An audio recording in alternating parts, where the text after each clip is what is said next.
आजच्या काळात personal grooming हा प्रत्येक पुरुषाच्या आयुष्याचा महत्त्वाचा भाग बनला आहे आणि त्यामध्ये प्रायव्हेट भागातील केस कापणे किंवा ट्रिम करणे ही गोष्ट देखील तितकीच महत्त्वाची आहे.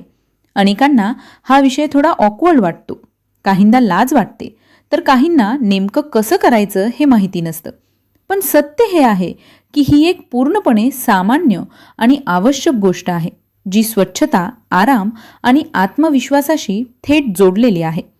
जेव्हा आपण आपल्या शरीराची योग्य काळजी घेतो, तेव्हा आपल्याला स्वतःबद्दल चांगलं वाटतं आणि त्याचा परिणाम आपल्या ओव्हरऑल पर्सनॅलिटीवरही दिसतो.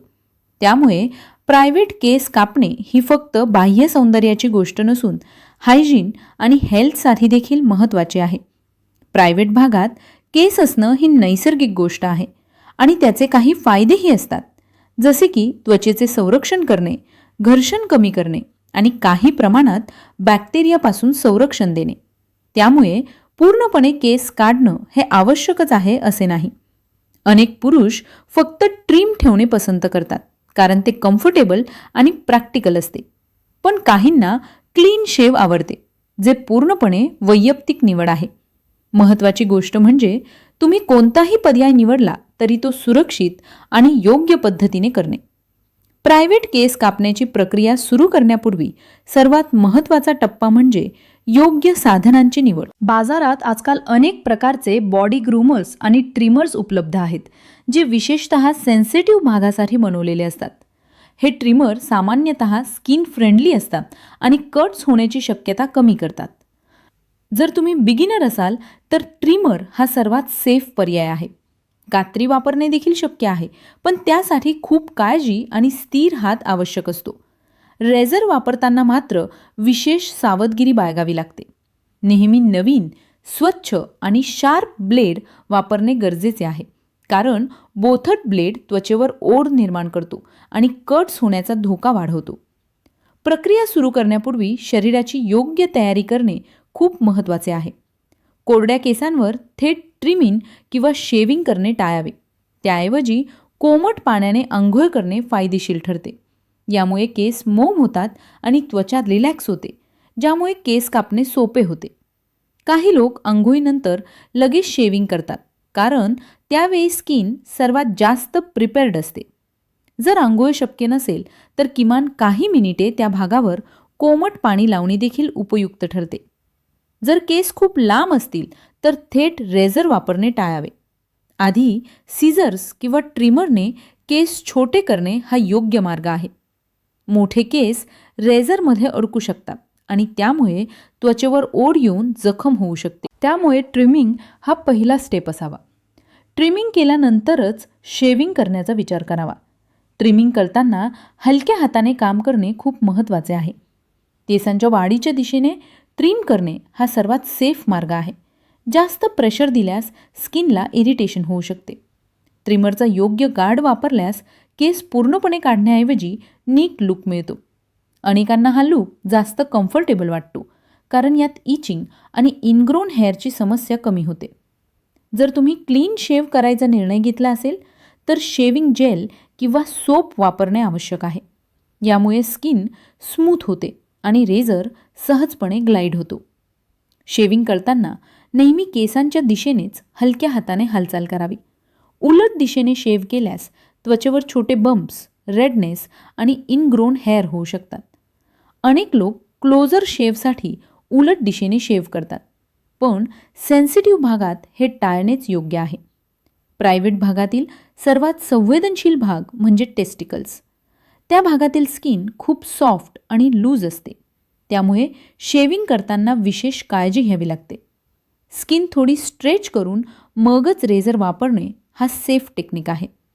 घाईगडबडीत शेविंग केल्यास कट लागण्याची शक्यता जास्त असते. त्यामुळे वेळ घेऊन शांतपणे काम करणे गरजेचे आहे. शेविंग किंवा ट्रिमिंग पूर्ण झाल्यानंतर आफ्टर केअर करणं खूप महत्त्वाचे आहे. त्या भागाला थंड पाण्याने स्वच्छ धुणे आवश्यक आहे, कारण यामुळे स्किन शांत होते आणि इरिटेशन कमी होते. त्यानंतर हलका मॉइश्चरायझर किंवा ॲलोवेरा जेल लावल्यास त्वचा हायड्रेटेड राहते. काही लोक अल्कोहोल बेस्ड आफ्टरशेव वापरतात, पण सेन्सिटिव्ह भागात ते टाळणेच योग्य आहे, कारण त्यामुळे जळजळ होऊ शकते. शेविंगनंतर लगेच टाईट कपडे घालणे टाळावे. लूज आणि ब्रीदेबल कपडे वापरणे जास्त चांगले असते, कारण यामुळे फ्रिक्शन कमी होते आणि इटिंग टाळता येते.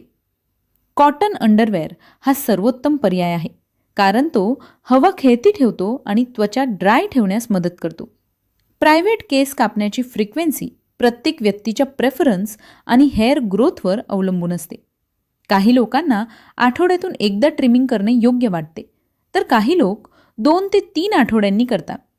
खूप वारंवार शेविंग केल्यास स्किनला रेस्ट मिळत नाही आणि इरिटेशन वाढू शकते. त्यामुळे बॅलन्स ठेवणे गरजेचे आहे. काही कॉमन प्रॉब्लेम्स जसे की इचिंग, रेडनेस आणि इनग्रोन हेअर या शेविंगनंतर दिसू शकतात. हे टाळण्यासाठी नेहमी क्लीन टूल्स वापरणे, योग्य टेक्निक वापरणे आणि आफ्टर केअर करणे आवश्यक आहे. इनग्रोन हेअर टाळण्यासाठी हलका एक्सफोलिएशन कधीकधी उपयुक्त ठरतो, पण तो खूप जेंटल असावा. स्वच्छतेच्या दृष्टीने पर्सनल ग्रूमिंग टूल्स कधीही शेअर करू नये. दुसऱ्याचा रेझर किंवा ट्रिमर वापरल्यास इन्फेक्शन होण्याचा धोका वाढतो. प्रत्येक वेळेस वापरल्यानंतर टूल्स नीट स्वच्छ करून ड्राय ठेवणं गरजेचे आहे. शेवटी एक महत्त्वाची गोष्ट म्हणजे प्रायव्हेट केस कापणे हा पूर्णपणे वैयक्तिक निर्णय आहे. समाजात याबद्दल वेगवेगळ्या मतभेद असू शकतात, पण तुम्हाला जे कम्फर्टेबल वाटते तेच योग्य आहे. काही लोक नॅचरल लुक ठेवतात, काही ट्रिम करतात, तर काही क्लीन शेव करतात. यात बरोबर किंवा चूक असे काही नाही. हायजीन, सेफ्टी आणि कम्फर्ट या 3 गोष्टी लक्षात ठेवून निर्णय घेणे हेच सर्वात योग्य आहे. योग्य पद्धत, योग्य साधने आणि थोडी काळजी घेतली तर प्रायव्हेट केस कापणे ही खूप सोपी आणि सुरक्षित प्रक्रिया बनू शकते. सुरुवातीला थोडी भीती वाटू शकते, पण एकदा सवय झाली की हे रुटीनचा एक भाग बनते. यामुळे तुम्हाला फ्रेश, क्लीन आणि कॉन्फिडंट वाटते, जे तुमच्या डेली लाईफमध्ये पॉझिटिव्ह बदल घडवू शकते. त्यामुळे हा विषय टाळण्याऐवजी योग्य माहिती घेऊन सेफ पद्धतीने ग्रूमिंग करणे हेच शहाणपणाचे पाऊल आहे. अशी उपयुक्त माहिती जाणून घेण्यासाठी चॅनल सबस्क्राईब करा, व्हिडिओ लाईक करा आणि पार्टनरला शेअर नक्की करा. धन्यवाद.